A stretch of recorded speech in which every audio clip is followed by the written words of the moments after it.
Hi, we're here at Village Hoop Studios with Jin Hackman, popular for his mashup videos, from 2012, 2009 till 2009. 2015. Was the name Jin Hackman inspired by the Jin Hackman? Yeah, but I'm not a fan, to be honest. I was running with a different name before Jin Hackman.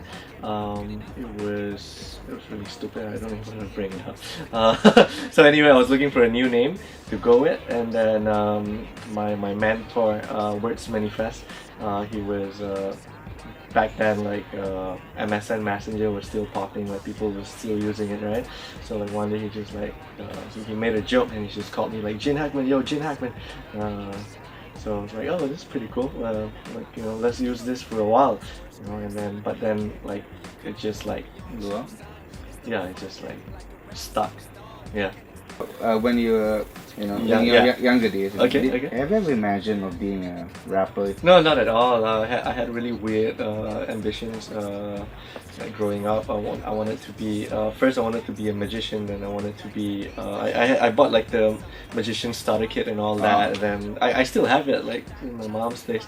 And then I wanted to be what was it? A fireman. You know how it is. Yeah. And then like Ultraman, blah blah blah. And then my dad and mom wanted me to be a doctor, but obviously I flunked all the science subjects.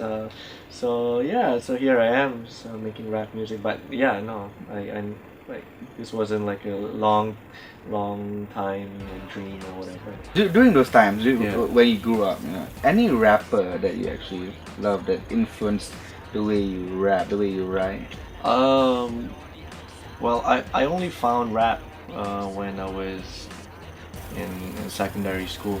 So that when I was about 13, like 14, so that was when I discovered rap music. So the first few artists that I listened to were Eminem was one of them, of course, and then of course NWA, Ice Cube, and so those were those were my introduction to hip hop music. Yeah, and then with the help of Napster and all that, and then we discovered like more lah. Yeah, and then started like digging to the more underground stuff, and yeah, so now we're here. Tell me a bit about Banana. I mean, it's something like, is it based on a true story? Something? Yeah, definitely influenced- based on a true story. I mean, I've always, prior to Banana, I went quiet for a bit. The only song that I was actively putting out was the Malaysian Wrap Up. Yeah. Every year, so that's like once a year without fail. But then, nothing else other than that. And I wanted to write, and prior to Banana, all my songs were mostly like, yo, I'm better than you, and like flexing kind of stuff, like braggadocio kind of like material. So like early last year, I wanted to. I felt like it was time to write something a little more personal, something that I could relate to, something that other people could relate to as well, not just like rapping about rapping and only like for rappers. Because I didn't want to do that anymore. I wanted to like branch out a little bit and have like people who are outside the hip hop scene vibe to my music as well. So that's when I came up with the concept lah. Yeah. So do you think that this concept, Yeah. not just the Banana concept, you said that you wanted like everyone else outside the rap scene to jive with Yeah, with correct. you. Do you think Yeah. this concept is something that you look forward to work on again? in the Yeah, future? probably. The director Click and I, we were talking about having a series to go with it. Yeah, just like series? me trying to find my Chinese. Trying to be more Chinese, trying to get in touch with my Chinese side basically, and then going through Mandarin classes and all those stuff, and then so it could be like a 1 season thing, and by the end of that season, like I'll be able to maybe rap in Mandarin or Cantonese. Yeah, but we never got around to it lah. It's a lot of work. The song Banana actually, Yeah. it blew up, and actually you featured with Z Legacy. Oh After yeah, that. yeah. After that, yeah. So I noticed how you're always not around that legacy, but whenever whatever event that he has or he organizes or Yeah. he performs at, Yeah. sometimes you're there. So, Yeah. do you, in a way, like, is mentoring? Is that legacy? No, not really. But the thing is, actually, it's more the other way around. The events that I organize, uh, Raising the Bar, organized Raising the Bar, and Raising the Bar has been around since 2010, so it's been running for 6 years now, and a lot. That legacy and the whole Batcave, that's his crew, right? A lot of those cats, they sort of like grew up with Raising the Bar, so Yeah. they had their first shows at Raising the Bar. Yeah, so and it's amazing to watch them like progress, like from like back then, like years ago, till like now. You know, this guy just put out like a really solid album Yeah. last year, and yeah, and he asked me if I wanted to jump on a song, and I said like yes, and we recorded it in his studio, in the Batcave studio without the, yeah, it's really ratchet. The studio's really ratchet. Like there's no aircon and stuff, and there's a ceiling fan, and every time you want to record, you gotta turn off the fan because otherwise the noise, the Yeah. mic will pick up the noise. So panas gila. Like, or we still like nailed the verses. Yeah, verses. So, like, the Batcave, they Yeah. inspired a lot of new rappers, and you did as well. With the Rap Ups, Banana. So, do you think that your brainchild, which is Raising the Bar, do you think that Raising the Bar has actually becoming like not as cool, but Raising the Bar produces new, more confident rappers in Malaysia? Raising the Bar started out as a platform for up and coming rappers, producers, not just rappers, producers, beatboxers. So for a lot of for a lot of them, Raising the Bar was like their first like stage experience.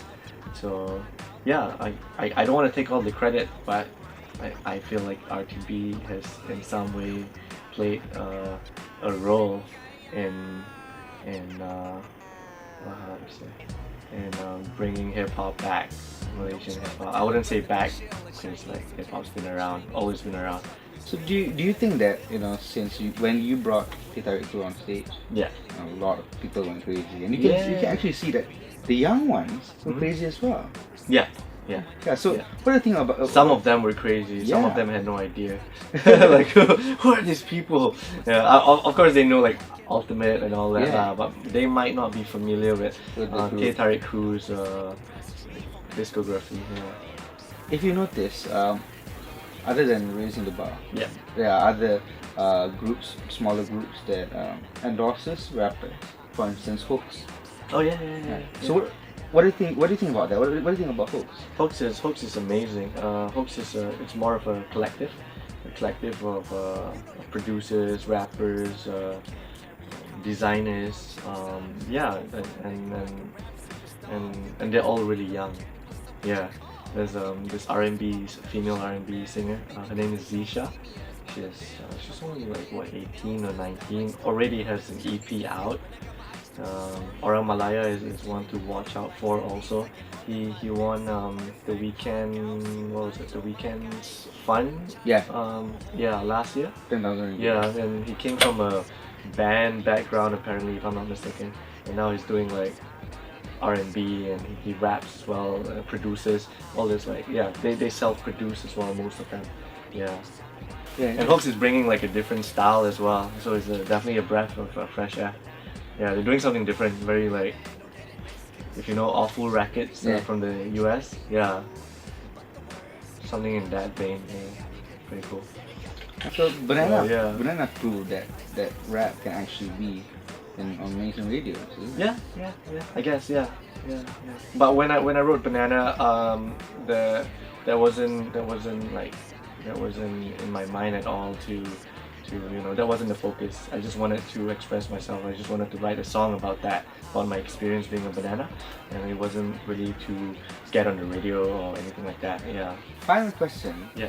So since Banana Mhm. is kind of based on a true story, Yeah. so what's the most Chinese thing about you?